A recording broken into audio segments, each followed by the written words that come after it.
This is Privateer Station, and today we're bringing you day 196 of the war in Ukraine, a conversation between Olexiy Arestovych, advisor to the Office of the President of Ukraine, and Mark Feygin, Russian opposition journalist. Enjoy.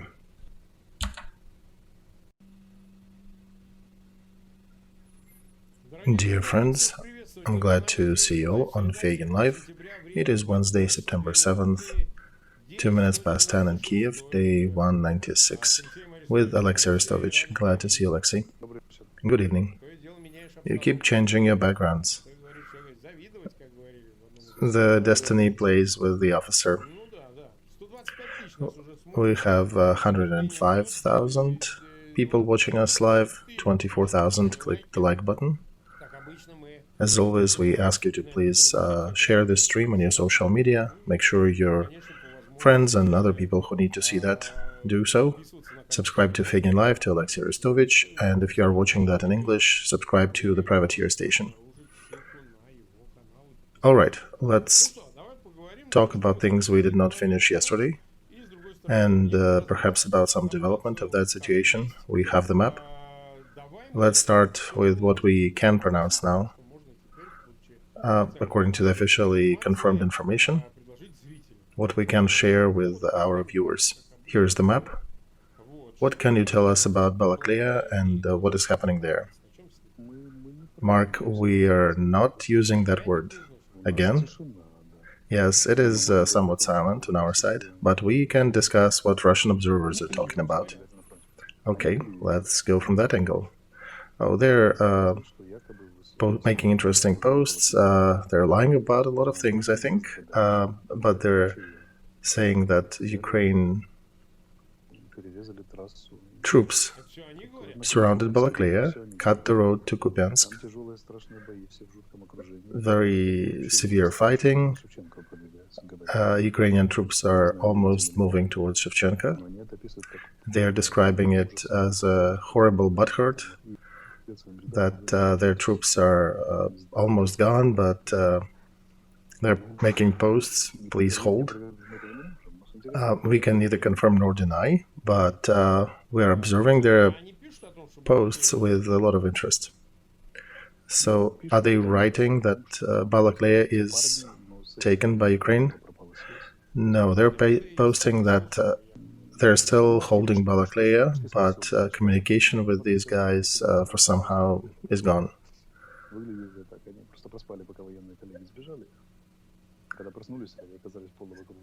And the way they describe it is that some of them fled, the others remained in the area, the brave ones stayed, and communication with them is very sparse or lost. There have been interesting posts with some bloody belongings from special battalions. So they're not really... do they talk about their losses? No, they don't, but there are a ton of posts about it is hard, it is super heavy, regardless how this battle pans out. And this is only half of the problem. They're also saying other interesting things. They're saying that somebody is advancing from Izium. Yesterday we took Devgenko, and this is a very principled place. That place was fought for quite a while. And this is somewhat higher elevation ground that both armies fought for. It gives you a good overview. Not too high, but enough. And that's an interesting operation, what it looks like Friedrich Street, when the Izium protrusion was cut off. So, a recent post by Girkin, what is his name, Igor Ivanich? He's saying that Ukrainians are following the old maps, referring to the standard operations and the heights we took. Well, we don't need new maps when the geography is the same. So, we are not releasing any data, but the Russian side is concerned. They're screaming, yelling, and very upset otherwise. Okay, so tell me, what can it lead to? What if they reach Kupiansk? Even now, according to their data, Izum group is basically cut off from their supplies. There is a very far away road from Kupiansk, but the amount of supplies definitely dwindled, which is very reminiscent of another situation down south at Kherson, where it sort of exists, but not enough to fulfill the needs of this group. And if we get to Kupiansk, by the way, that was also shelled today, according to their posts. There were 6 explosions there. And if Kupiansk is taken, then they can say goodbye to the whole supply line on the Izum protrusion. What about south? Well, on the south, they will be supplying it likely from the east, directly, from the eastern direction. But it means that their communication with Izum will be lost, and Ukrainian military are basically coming back to the borders of Lugansk region. So they're making all these scary posts. I'm not even sure which ones are to be believed. But people are posting, so we can at least comment on that, right? So Ukrainian military tactics is not to comment because of their tactical goals. I don't know, maybe we want some information silence on this campaign for the moment. But Russian sources are still discussing and actually very actively discussing the situation. So what chances for Zoom to hold do you think? It is very difficult to give a right estimate because you need disposition of both sides.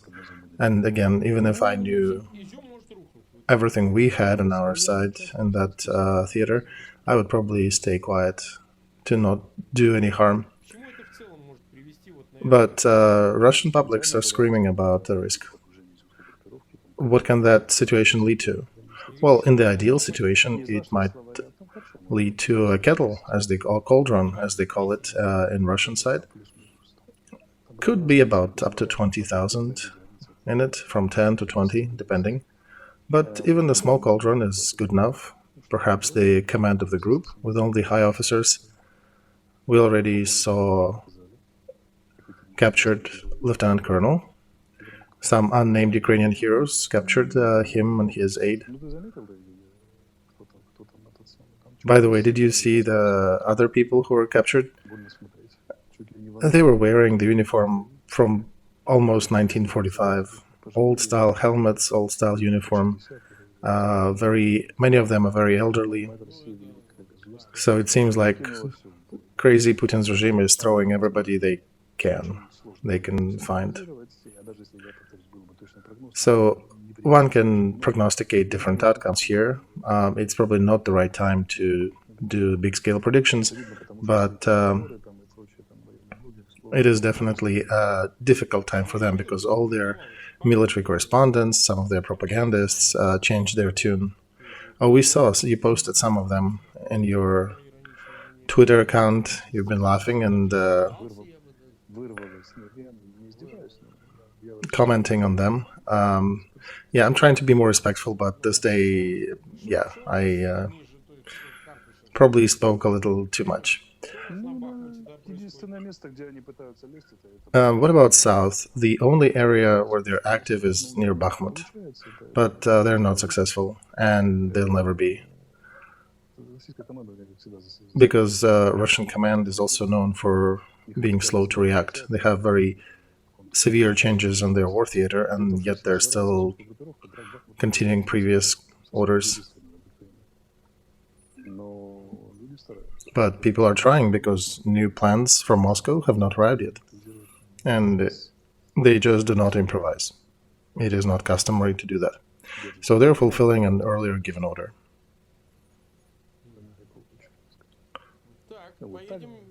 Let's go further. It is the same story near Avdiivka and Pesky. Fighting is going on. They're still trying to advance. No success, right? Avdiivka and Marinka are not captured? No, nothing even close to that. because they have announced they've taken it like 10 times already. Mikhailovka, Ugledar, same situation. Down south on Zaporozhye. And in Kherson region, we are traditionally hitting their pontoon bridges. They're trying to use them to resupply their group, and we're targeting them rather effectively, I would say. We're hitting their transport routes, their groups of troops, ammo, and armor whenever we see some groups of them. And we're moving somewhat. So, Pokrovska, is it taken already or not? If you follow the Russian public and Russian posts on the Russian media, the battles are raging for that. This is the one at 10 o'clock on this map, roughly 9:30, on the road to Kherson. But yeah, on this map you can see it's about 29 kilometers. Yeah, it is 29 from the center of the town to the center of the town. So probably less from the border of the town, outskirts to the outskirts. In your view, what is the perspective of Kherson direction and perspective of Izum area in the east, if we're talking simultaneously? Would it not happen that one is active, the other is not? Or can they work together? These theaters are too removed from each other. There were different groups created to maintain our effort on both sides, so they will be developing unrelated to each other. So we'll continue pushing on both directions at the time. That is, at least. Ideally, we do need a third direction. Which one? Mark, I'm not quite sure we'll have enough force to paint it somewhere, but if we could, we should pick a direction where it would cause them to topple in a more rapid fashion. Is it a good direction from Zaporozhye to Tokmak? Yeah, it is, but there is a ton of Russian troops in that direction. They're really scared. They have about 60% of their southern group there. They're deadly afraid to lose that area. And we're not going to take that bait, but there are other options. I want to tell you a story. When I was, as a young captain, observing and aiding our troops in Iraq, there was an interesting story. American safety system, security system that they built there, it could withstand up to 120 attacks a day. That was in 2004, 2005. Very active war theater, a lot of things happening. But the moment the foe exceeded 120 attacks per day, everything started to break apart. So that was a sort of saturation limit for the American defense. So Russian army has that same parameter somewhere, and the moment we reach it, they'll start toppling all over the front. Okay, good point. We are live for 13 and a half minutes. 346,000 are watching us live. About 90,000 click the like button. Don't be shy. Click it, please. It's important for us. It gets, every time you click that, it gets to recommended videos on YouTube and gets way more views. And of course, subscribe to Feygin Live and Olexiy Arestovych and Privateer Station if you are listening or watching that in English.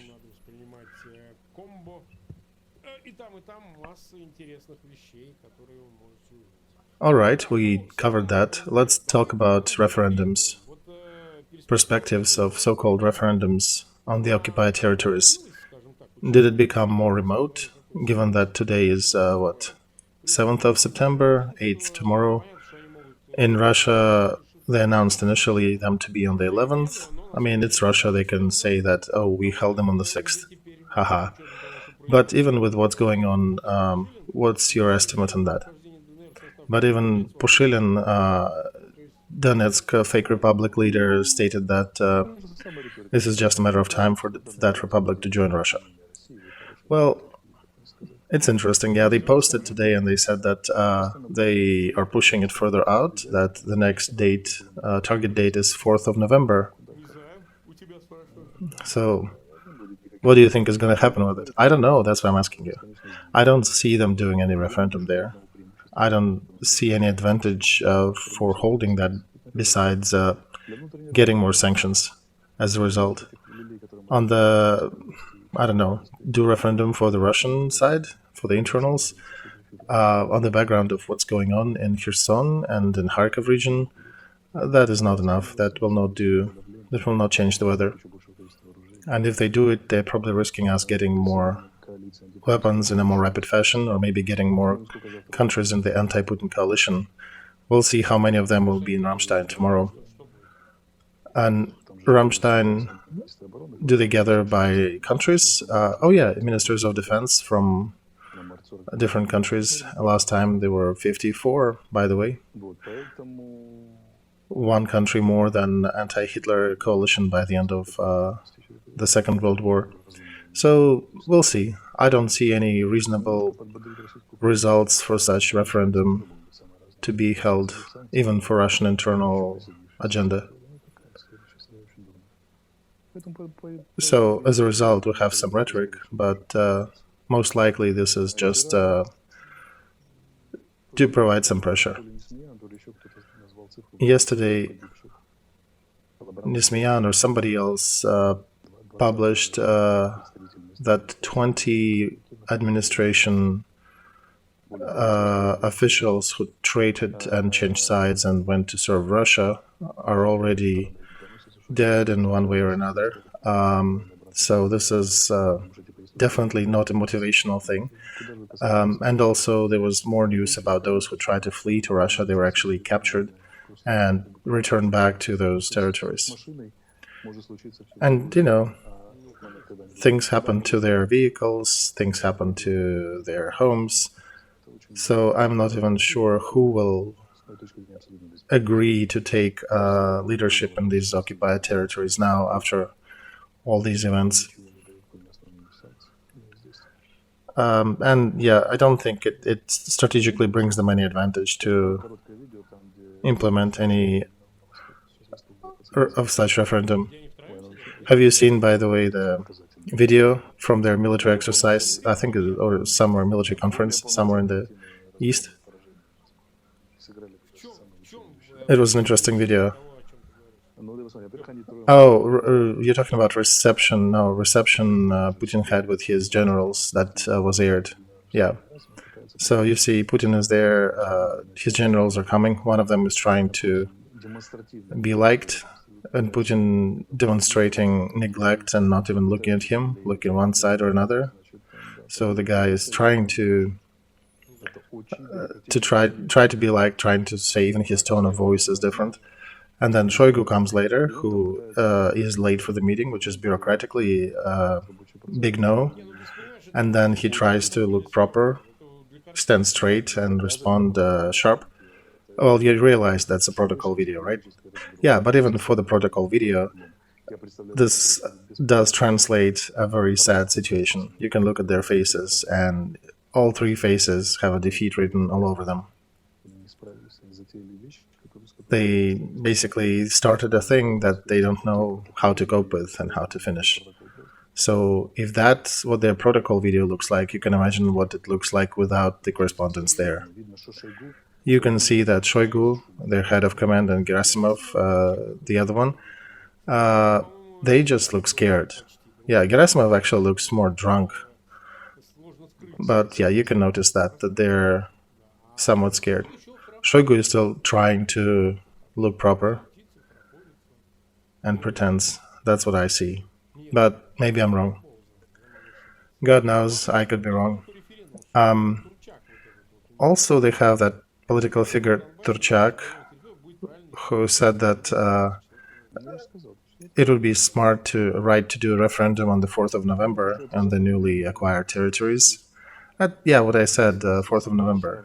So that's pushing it back a month and a half. 4th of November, that's a cold time of year, right? Oh, before 4th of November, many things can happen. I think the perspectives of such referendum are even more phantom at the moment. All right, got it. Let's discuss another thing. There are a lot of news here. You've seen that he made a lot of statements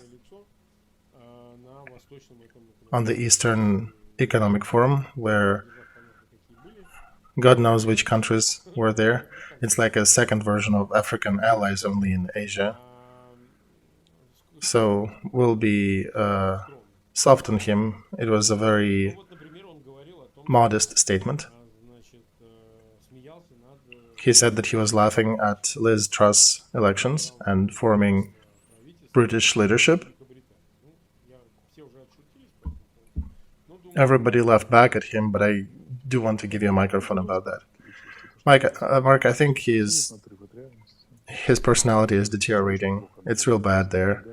If you watch his videos attentively, you can see uncontrolled motions by hands, uncontrolled leg movements. So he's got definitely some physical issues. I don't know if Russian commanders realize and Russian citizens realize that their leader is literally crumbling apart. And that statement that Britain is not following any democratic procedures, or another statement of Russia not having lost anything in this war at the day when we announced that they've lost over 50,000 cadre military. That's no losses, right? And the day when our offensive is proceeding successfully in two directions. I think when Ukrainian tanks will be on the Red Square, they'll still be saying that they haven't started yet. That Russia fortified their sovereignty after that campaign by losing a third of their army and probably more than a third in equipment. All military hospitals and sanatoriums are stuffed to the brim with wounded.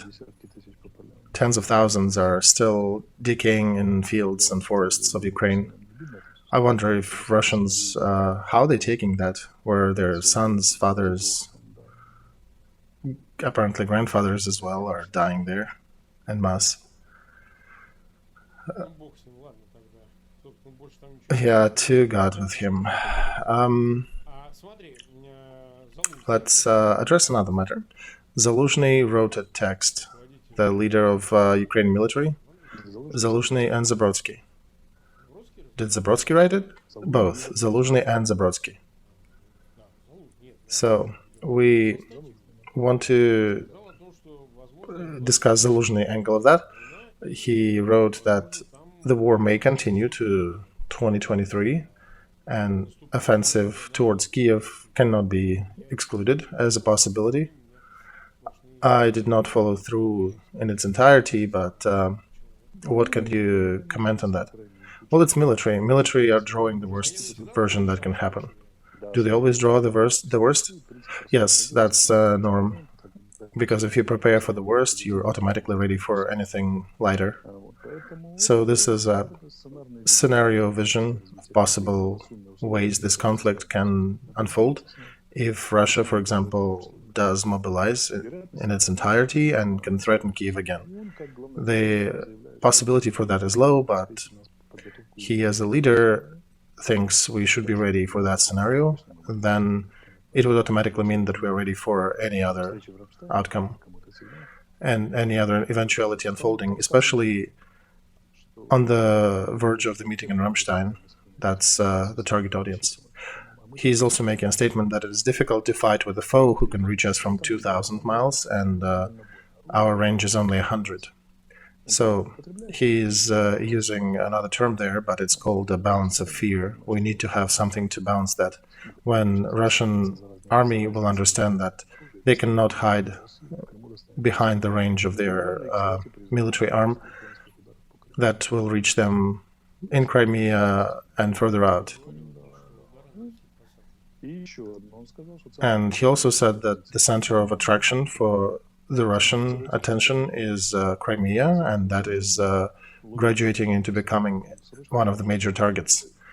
And we do need long-range weapons capable of hitting that rather rapidly. And he did mention that also, even if we push Russian troops out of Crimea, nothing precludes them from shelling the peninsula. So we'll need to have something that will create a parity of these for these strikes. If they hit us, we can hit them back. And he called to help us create that parity. Okay, understandable. Rammstein is tomorrow, right? Yes, Rammstein is tomorrow. There'll be things to discuss. Are you online tomorrow? I will be. The question is how much of it will be leaked into the open media, but whatever comes, we can discuss. Yeah. Okay, so next one, CNN referring to the official figures in Biden administration are saying that Ukraine is hoping to return some territories by the end of 22. So apparently there is a plan a plan known to Ukraine leadership and a plan in existence to return Kherson and Diaries. What is the end of 22? Well, the official end of this year is December of 22, but that can be stretched between, right?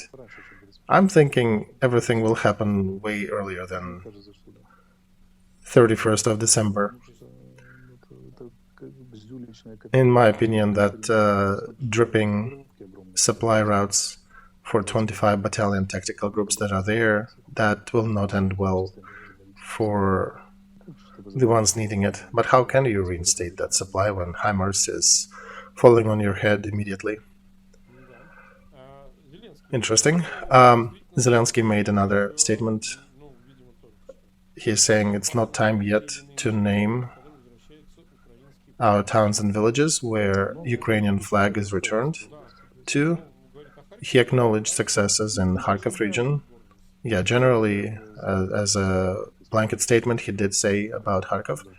But we're discussing Russian publics here, right? We're discussing what they're posting, so.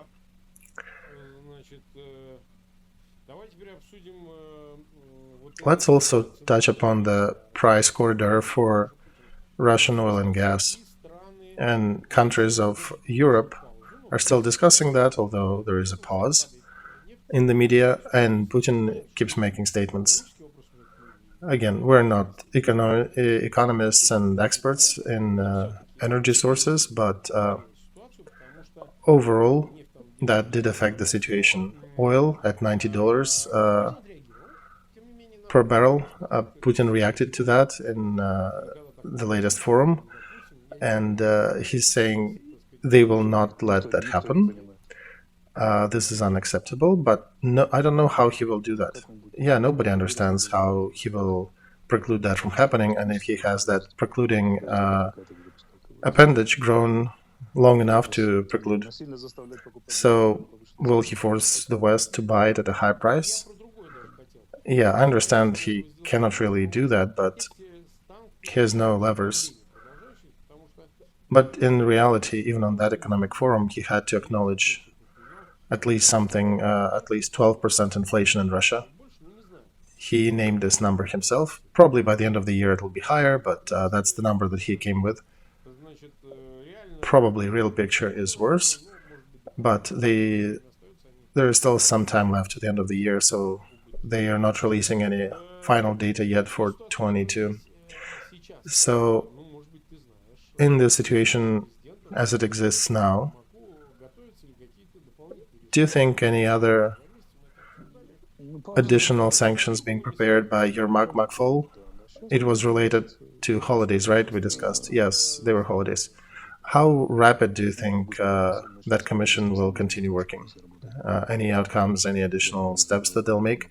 I know the commission is working. I know Yermak is really controlling and pushing for new sanctions. For him, it is a very personal question. He's not evil, but he's got a really good memory. And given that he was responsible for negotiations with Russia, he takes some of those promises that he was given before the war as certain people deceiving him. So he's looking for... You mean somebody told him that Russia will not use military means to achieve their goals? Well, yeah, somebody was guaranteeing that. So now he's really active to push that commission and make sure that sanctions reach through. He's really enjoying that work. That line of work is definitely what he will continue to the end, and he will not let them go. He will finish his work, including personal sanctions. That is a big story for him. Yeah, political season is just starting back. Plus, all the fast sanctions that could have been taken, they already happened. So the following sanctions take a bit more effort to implement, but I know 101% that they are working that, then they're working on the new ones. I don't know if you know or not, our efforts were not in vain. According to that criminal case they started in Lithuania in regards of one known pedophile, Shari.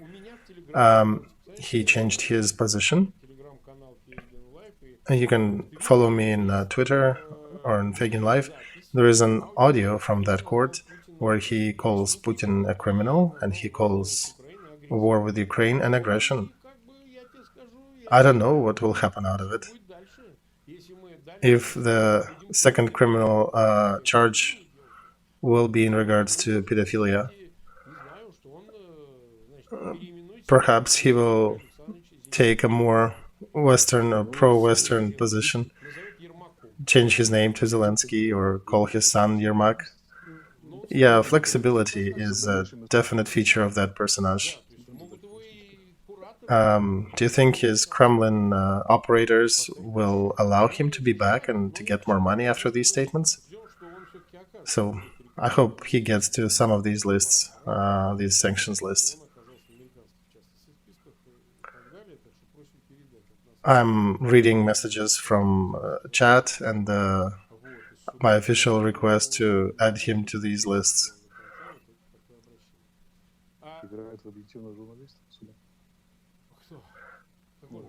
He's playing to be an objective journalist. Yeah, he's not a journalist.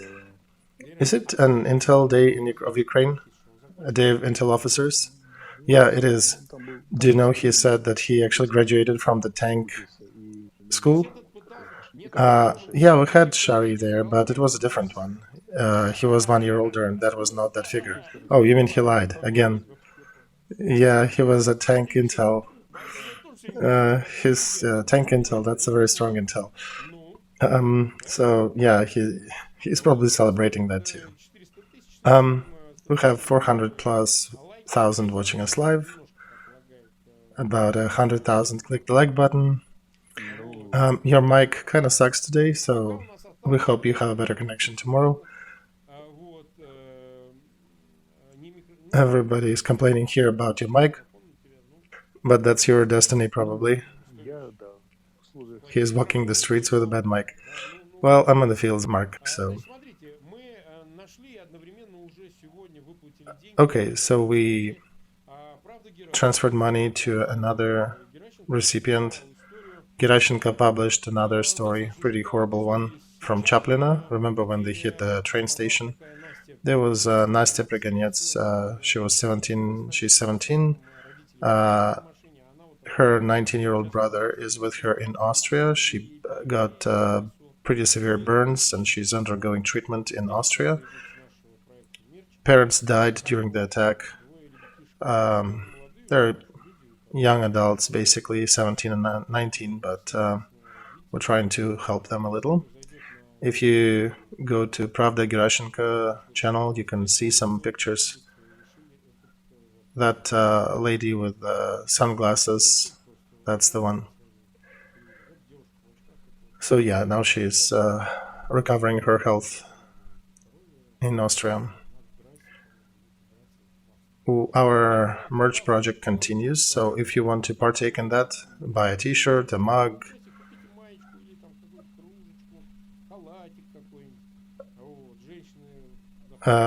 apron. I forgot the name for that. Yeah, I'm not a fashion designer, but please come check new styles that we have. We're working with more artists, so buy what you like and support the effort. And we thank Olexiy Arestovich for partaking. 1 second. Let me congratulate military intelligence officers of Ukraine. Brothers, everything will be ours. Glory to Ukraine.